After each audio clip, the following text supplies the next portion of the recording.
liquidity, and then come here. All right. So now let's go into some liquidity. But you need to understand this with structure and ranges. So, like I mentioned, for us to have a breaker structure, we want to see a candle body closed above. It can be one candle, it can be multiple candles. Multiple candles, even better. Now, there's one thing that you're going to hear me say a lot is trade what you see. All right? Trade what you see and not what you think that's going to happen. Because anybody can think that something's going to happen. But what do you currently see going on right now? What are you waiting for? What's happening? Right? And trade the obvious. It's very important. Trade the obvious. Trade what makes sense to you. If it doesn't make sense, why are you going to take a trade? Don't force nothing. Do you see it? Yes or no. Simple as that. Is that a BOS for you? Well, I don't know, because this is either yes or no. Which one is it going to be? If it's a no, then it's a no. If it's a yes, then it's a yes. Don't second guess yourself. All right? It's very important to have confidence. Very important, guys. All right. So how can we identify a liquidity run? A liquidity run, right, can happen whether it's only a wick or a body. They're both valid. Now you have to understand this, right?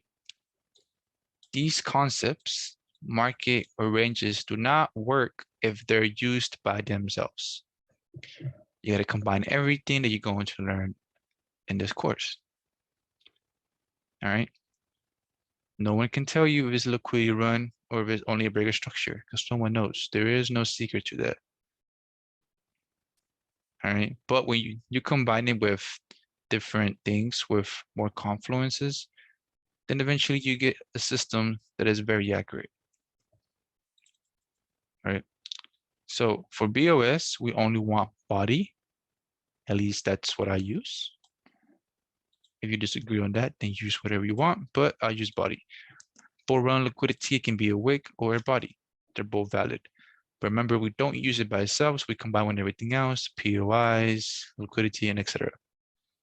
And also where we're at higher time frames and so on. All right. So that's on that.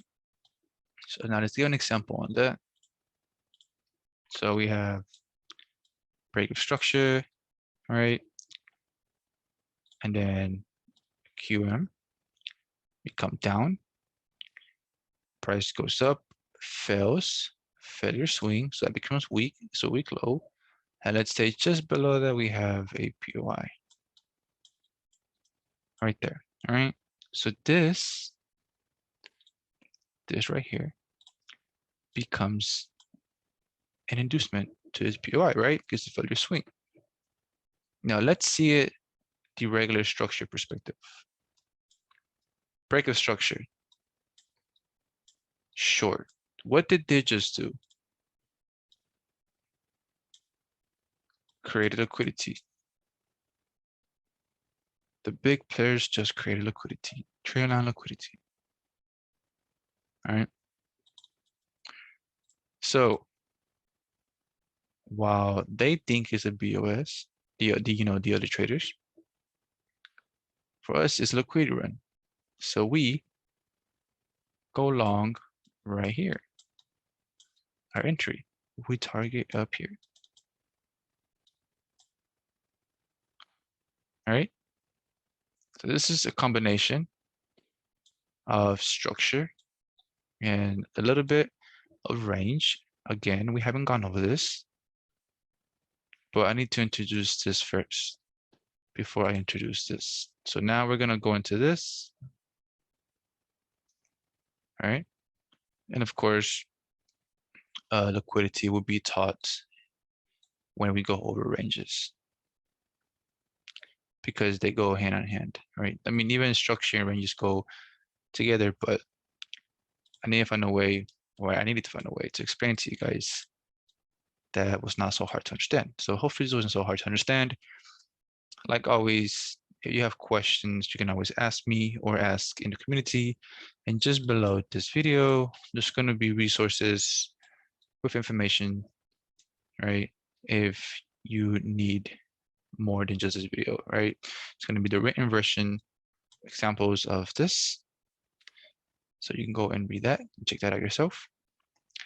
But other than that, guys, that's it for this. I hope it made sense. On to the next one.